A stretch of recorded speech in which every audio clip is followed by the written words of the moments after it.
Crypto market के अंदर एक बड़ा क्रैश आ चुका है। इस क्रैश के पीछे रीज़न क्या था? कितना बड़ा और ये क्रैश हो सकता है? कहाँ से रिकवरी आ सकती है?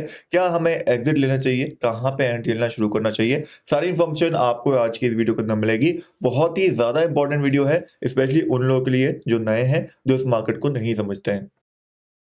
तो वीडियो की स्टार्टिंग में मैं आपको बता दूं, बिटकॉइन का प्राइस अपने टॉप से ऑलमोस्ट 12% के आसपास क्रैश करा है। वहीं दूसरी ओर अगर आप इस समय पे यूएस मार्केट को देखते हो तो वो भी अपने ऑल टाइम हाई से ऑलमोस्ट यहाँ पे 4% क्रैश है। ठीक है, अगर हम निफ्टी की बात करें तो वो भी अपने ऑल टाइम हाई से ऑलमोस्ट ऑलमोस्ट इस समय पे 10% के आसपास क्रैश है। तो ऐसा नहीं है कि सिर्फ बिटकॉइन के अंदर ये क्रैश हमें देखने को मिल रहा है। ऑल ओवर ग्लोबल मार्केट में, चाहे हम यूएस मार्केट की बात करते हैं, इंडियन स्टॉक मार्केट की बात करते हैं, तीनों के अंदर ही क्रैश हमें देखने को मिला है। बात करें इस क्रैश के पीछे का रीजन क्या है, तो तीन मेजर रीजन हमें देखने को मिलते हैं। पहला मेजर रीजन है कि दिसंबर मंथ में ट्रेडर ज्यादा एक्टिव नहीं होते हैं, यूएस के अंदर हॉलिडेज चल रही होती है, तो ऑल ओवर साइडवेज मूवमेंट हमें देखने को मिलता है। दैट्स व्हाई मार्केट के अंदर उतना वॉल्यूम नहीं होता है, एंड इसलिए अगर कोई बैड न्यूज आ जाए तो मार्केट के अंदर हमें एक बड़ा क्रैश देखने को मिल जाता है। ये चीज मैं आपको ऑलरेडी समझा चुका था, अगर आपको मेरी वीडियो याद हो। यहाँ पे मैंने आपको बताया था बिटकॉइन प्राइस प्रिडिक्शन क्रिसमस के ऊपर, ठीक है, दिसंबर 2024। इसके अंदर मैंने आपको समझाया था कि किस तरीके से दिसंबर मंथ के अंदर हमें साइडवेज मूवमेंट देखने को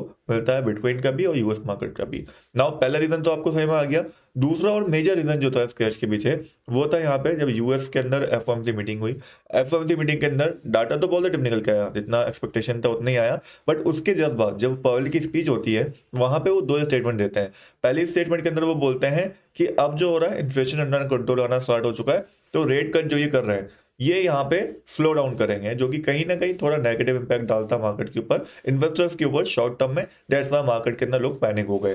दूसरी चीज जो हमें देखने को मिली, जो क्रिप्टो इन्वेस्टर्स के लिए थी, यहाँ पे जो पॉवेल थे उन्होंने एक स्टेटमेंट दे दिया। पॉवेल ने अपनी स्टेटमेंट में क्या बोला, bank is not looking to add bitcoin to its balance sheet, मतलब अपनी बैलेंस शीट में बिटकॉइन ऐड करने को मना कर दिया यहाँ पे बैंक से।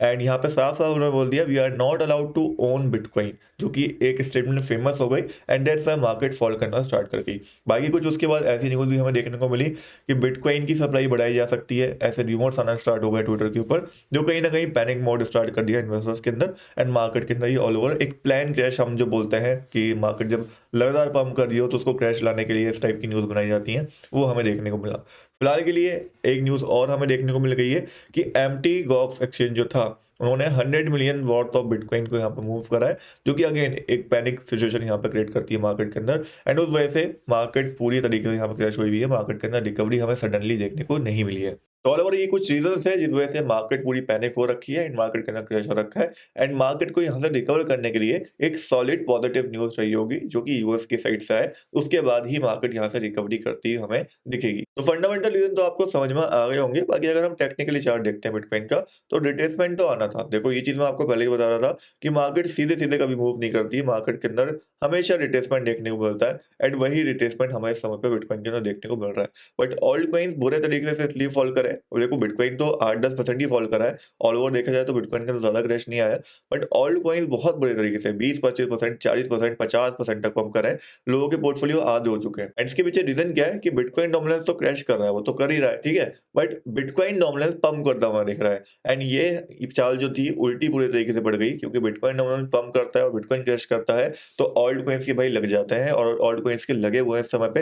एंड आप देख सकते हो ऑल्ट कॉइन्स डोमिनेंस इस समय पे 10% के भी नीचे आ चुका है। नाउ अगर मैं पर्सनली चार्ट्स को देखता हूँ, तो चार्ट्स ये बोल रहे हैं कि बिटकॉइन डोमिनेंस अभी थोड़ा और ऊपर जाएगा, यहाँ से रिजेक्शन ले सकता है ट्रेंड लाइन से, जो ट्रेंड लाइन ब्रेकआउट करी थी। एंड उसके बाद हमें बिटकॉइन डोमिनेंस बड़ा फॉल दिखा सकता है, जहाँ पे ऑल्ट कॉइन डोमिनेंस रिकवर कर सकता है इस ट्रेंड लाइन से सपोर्ट लेके, क्योंकि उसके अंदर एक गोल्डन क्रॉस भी हो रखा है। तो चांसेस आर हाई कि 5-10% का ये क्रैश और कंटिन्यू हो सकता है, फिर हमें एक फाइनल रिकवरी देखने को मिलेगी। एंड एक आपको सीक्रेट बताऊं, जब रिकवरी आएगी तो शायद ऑल्ट कॉइन्स हमें परफॉर्म करते हुए देखें, जो हमें पिछले कुछ दिनों से नहीं देखने को मिला है। अगर हम पूरे बुल रन को इसको देखते हैं, लास्ट जो 3-4 महीने से चल रहा है, तो बिटकॉइन तो बहुत परफॉर्म करा है, बट कुछ मेजर ऑल्ट कॉइन ही परफॉर्म करे जो ट्रेंड के अंदर थे।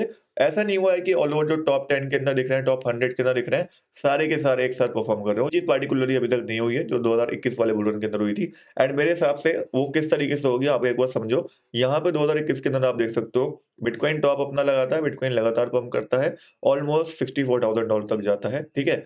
उस टाइम पे ऑल्ट कॉइन परफॉर्म नहीं करते हैं। बट उसके बाद जब बिटकॉइन यहाँ पे फॉल करता है, एक बड़ा करेक्शन लेता है, ऑलमोस्ट ये 50% का करेक्शन होता है। उसके बाद जब बिटकॉइन रिकवरी करता है और एक नया टॉप लगाता है 2021 के अंदर ही लास्ट में, तो यहाँ पे हमें ऑल्ट कॉइन परफॉर्म करते हुए देखते हैं। उसी सिमिलर तरीके से मैं मानता हूँ, यहाँ पे बिटकॉइन करेक्शन लेने जा रहा है, जितना भी करेक्शन अभी लेगा, मे बी 20%, 30%, उसके बाद जब बिटकॉइन रिकवरी करेगा, वो रिकवरी एक ऐसी रहेगी, जहाँ पे हमें ऑल्ट कॉइन्स भी पंप करते हुए दिख सकते हैं, क्योंकि इस बार जो रिकवरी आएगी, शायद वो रिकवरी बिटकॉइन डोमिनेंस की वजह से नहीं आए। बाकी देखो ऑल ओवर कोई बॉटम प्रेडिक्ट नहीं कर सकता कि कहाँ से रिकवरी आएगी, बट ये तय है कि रिकवरी आनी है, भले आज आए, कल आए या आज से 6 महीने बाद या 1 साल बाद। अब बिटकॉइन का चार्ट अगर हम यहाँ पे देखते हैं, तो रिकवरी के लेवल्स अगर मैं देखता हूँ, तो मेरे हिसाब से 92,000 इज़ द एरिया जहाँ से एक रिकवरी हमें देखने को मिल सकती है। उसके बाद जो मेजर, जो मुझे लगता है बहुत इंपॉर्टेंट सपोर्ट एरियाज़ है, वो $87,800 का है और $82,900 का है, जहाँ से एक सडन जंप की उम्मीद रहेगी। तो चाहो तो यहाँ पे लिमिट के बाय ऑर्डर्स मिला के छोड़ सकते हो, जहाँ से सडनली 1-2% का मूव आता है, तो वो कैप्चर करके आप क्विकली प्रॉफिट बुक भी कर पाओगे, स्पेशली बिटकॉइन के अंदर अगर मैं बात करूँ, क्योंकि बिटकॉइन डोमिनेंस पंप कर रहा है। तो ऑल ओवर बिटकॉइन की अगर मैं बात करूँ, तो इन लेवल से हमें रिकवरी देखने को मिल सकती है। जो लोग भी पूछ रहे थे कौन से लेवल्स हैं, इन तीनों लेवल्स को आप एक बार अच्छे से मार्क कर लेना। स्पेशली लास्ट के ये 2 लेवल जो आप देख रहे हो, अगर मैं पार्टिकुलरली बात करूँ, तो $87,814 का एरिया बहुत इंपॉर्टेंट है। यहाँ से जंप के ऑलमोस्ट 90 टू 95% चांसेस रहेंगे कि शॉर्ट टर्म में भले ही 5-10% का जंप देखने को मिले, बट मिलना चाहिए। ना इस समय में पैसे कमाने के 2 तरीके हैं। पहला तो मैं आपको बता दिया है कि लिमिट ऑर्डर यूज़ करो बिटकॉइन के अंदर, 2x 3x पे लॉन्ग करके छोड़ दो इंपॉर्टेंट लेवल्स के ऊपर। क्विक जंप आएगा 1-2% का, मूव को कैप्चर करना और प्रॉफिट बुक कर लेना। दूसरा तरीका क्या है, जो कि बेसिकली इन्वेस्टर्स के लिए है, कि ये जो डंप आया है, इसके अंदर एक्यूमुलेशन करो। जैसे अगर मैं इथेरियम की बात करता हूँ, तो इथेरियम के अंदर एक बाइंग मेरी $3,400 पे, नेक्स्ट बाइंग एरिया मेरा $3,000 पे, उसके बाद फिर $2,700 एंड देन $2,360। ये लेवल्स मैंने लगा रखे हैं, जहाँ पे मैं $300 का बाय कर रहा हूँ इथेरियम को, एंड इसके अंदर एक एक्यूमुलेशन कर रहा हूँ, जिसको मैं लॉन्ग टर्म में $5,000-6,000 पे सेल करने जाऊँगा पर्सनली, ठीक है?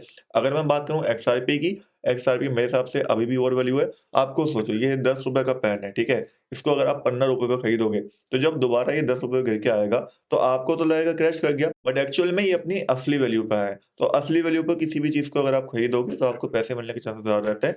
दैट्स व्हाई इथेरियम भी अपनी असली वैल्यू की तरफ जा रहा है। इथेरियम क्रैश नहीं कर रहा है, वो अपनी एक्चुअल वैल्यू के आस-पास जा रहा है, जहाँ पे उसके अंदर बाइंग बनती है।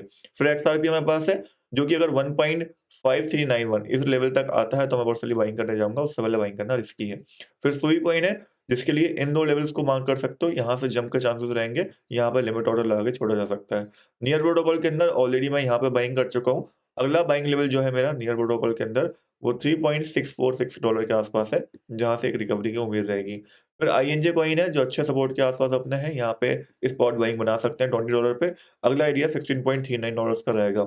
उसके बाद फिर हमारे पास पोंग कॉइन है, जो मैंने आपको काफ़ी पहले बताया था, इसके अंदर बाइंग करनी होगी अभी, तो 0.2136 ये एरिया काफ़ी इंपॉर्टेंट रहेगा। यहाँ से ही जंप के चांसेस रहेंगे, उससे पहले तक तो बेयरिश देखने को मिल रहा है। Then we have Chainlink coin, जो काफ़ी बुलिश देखने को मिल रहा है इस रैली के अंदर। दैट्स व्हाई $18.79 के आस-पास एक अच्छा एरिया है, जहाँ पे इसके अंदर बाइंग करी जा सकती है एंड जंप के चांसेस भी रहेंगे।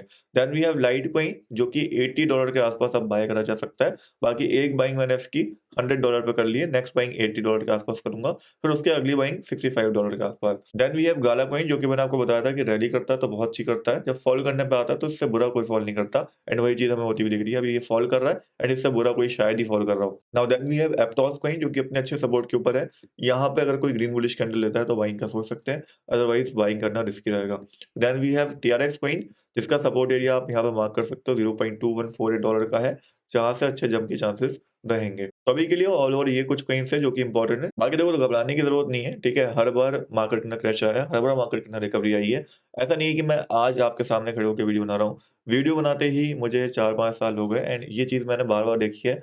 मार्केट के अंदर जितना बड़ा क्रैश आता है, उसके बाद उतनी ही बड़ी रिकवरी देखने को मिलती है, एंड बिटकॉइन नहीं रुकता है। ये चीज़ तो आपको भी समझ में आ गई होगी। तो वेट करो, आपका चांस आएगा, प्रॉफिट बनाने का मौका मिलेगा। ऑल्ट कॉइन्स भी रैली करेंगे, ऑल्ट कॉइन्स में इथेरियम वगैरह भी रैली करेंगे, बट इट टेक्स टाइम। बाकी आज की वीडियो में ये अपडेट था, नेक्स्ट वीडियो के अंदर जल्दी मिलेंगे, तब तक के लिए गुड बाय, टेक केयर।